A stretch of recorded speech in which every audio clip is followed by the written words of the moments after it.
Hi guys, it's Mug again. Today's lesson, and it's going to be a quick video on how to do non-destructive masking or selections in Photoshop.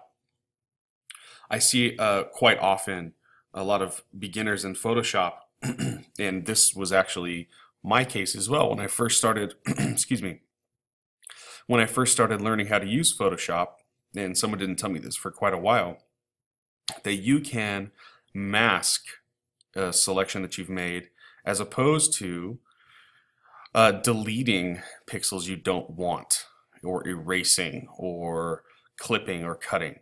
So I want to make sure that I go over that with you guys because I've noticed some of the Photoshop documents that are coming in are destructive editing.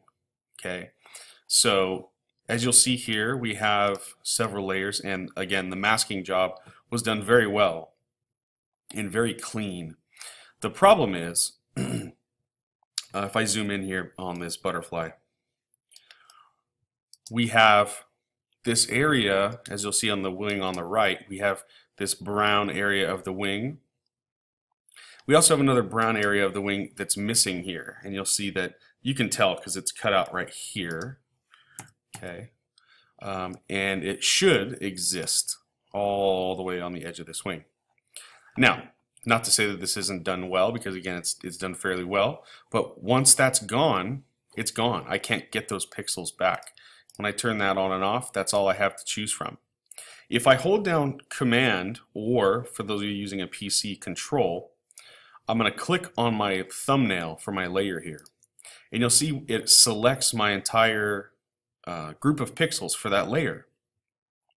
So you'll see that, matter of fact, those pixels are gone.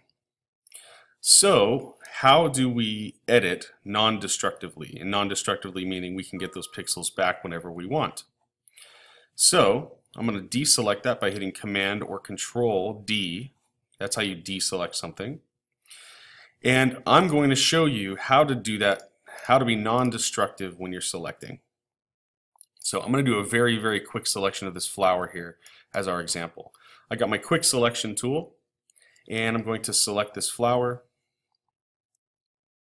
And I'm not even going to do a really good selection. I'm just going to get an okay selection.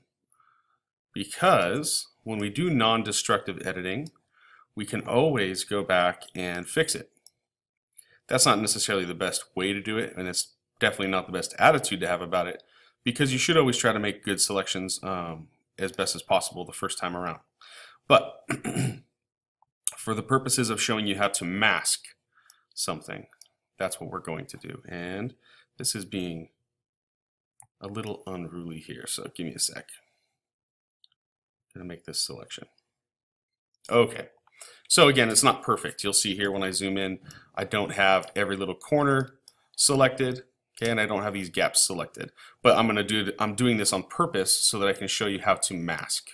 Okay, so on my layer palette here, you'll see that I have my original image. I am selected on that layer that I want to change, and I am going to, at the bottom of my layer palette, there is this little icon here, and it says Add Layer Mask. When I have a selection already made, Photoshop assumes that I want to keep that selection with my mask, and it wants to hide everything else. So I want to make sure that I'm very clear about this.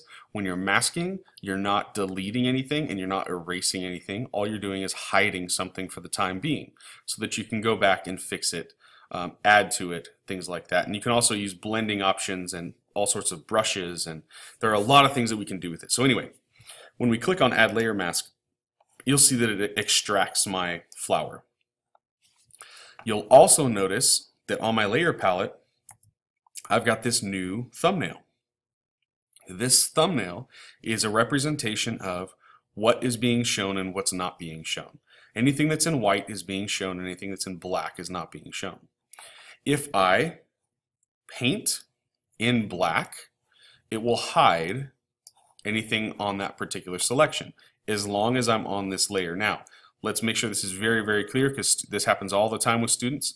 If I'm on my pixel thumbnail, it's going to paint it's going to change the color of pixels. So if I paint right now, it's going to paint on those pixels. If I click on my thumbnail and I go to my brush and I paint with black,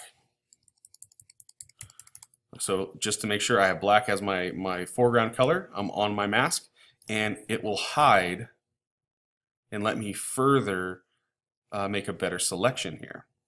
And now let's say I make a mistake and I cut this part of the flower off. Oh man, what do I do?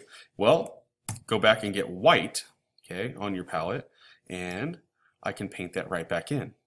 So you can always go back and fix anything that you did not do correctly. Now, you can also use some of your other selection tools to make this happen, and that happens all the time. I want to use a combination of my polygonal lasso and my brush. So I'm going to make a selection here,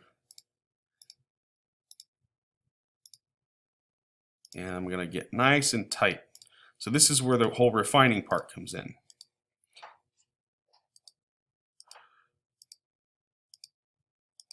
Okay. And again, you guys are going to go and make your selection perfect, right? And if I paint in black, it will hide this. And because I've made a selection, it won't let me paint outside that. So it'll be a nice, crisp painting job. So now I've done a pretty good job extracting. Now I can deselect that by holding Command D or Control D for PC users.